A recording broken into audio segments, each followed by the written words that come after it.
A Jacksonville police sergeant is facing a 30-day suspension while 2 others are facing written reprimands, and a 4th officer could be forced to undergo formal counseling. This is all after an internal affairs investigation into how the officers treated the disappearance of former NFL football player Louis Nix. His body was discovered at the bottom of a Jacksonville pond after his car went off the road and into the water.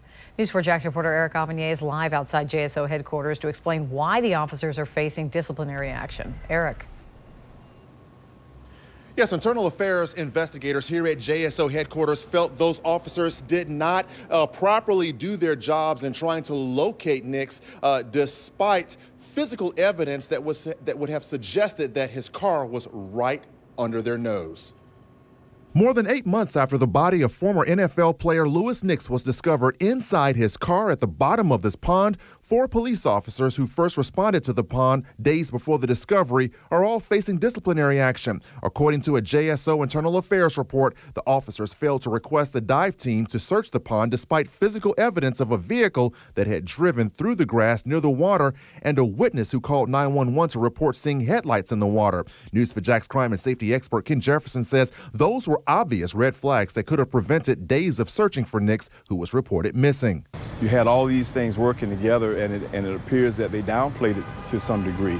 It's better to call them and it be nothing than not to call them and it be something. Even Nix's father says the witness statements about seeing headlights in the pond should have been a legitimate reason to immediately request a dive team. They didn't take the witness.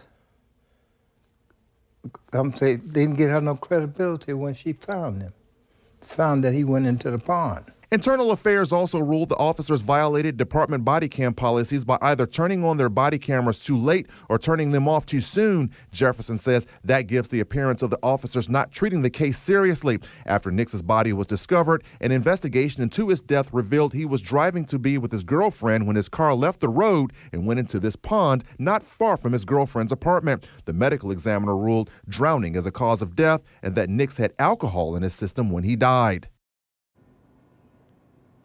Now, Internal Affairs is recommending Sergeant Harold Taylor be suspended for 30 days without pay. Internal Affairs is also recommending Officer Cameron Doan and Jason Moore receive written reprimands, and Officer Casey Cavender is recommended to undergo formal counseling. Of course, right now, as it stands, those officers can appeal those recommendations before any discipline is handed down. Reporting live from JSO headquarters, Eric Avanier, Channel 4, the local station.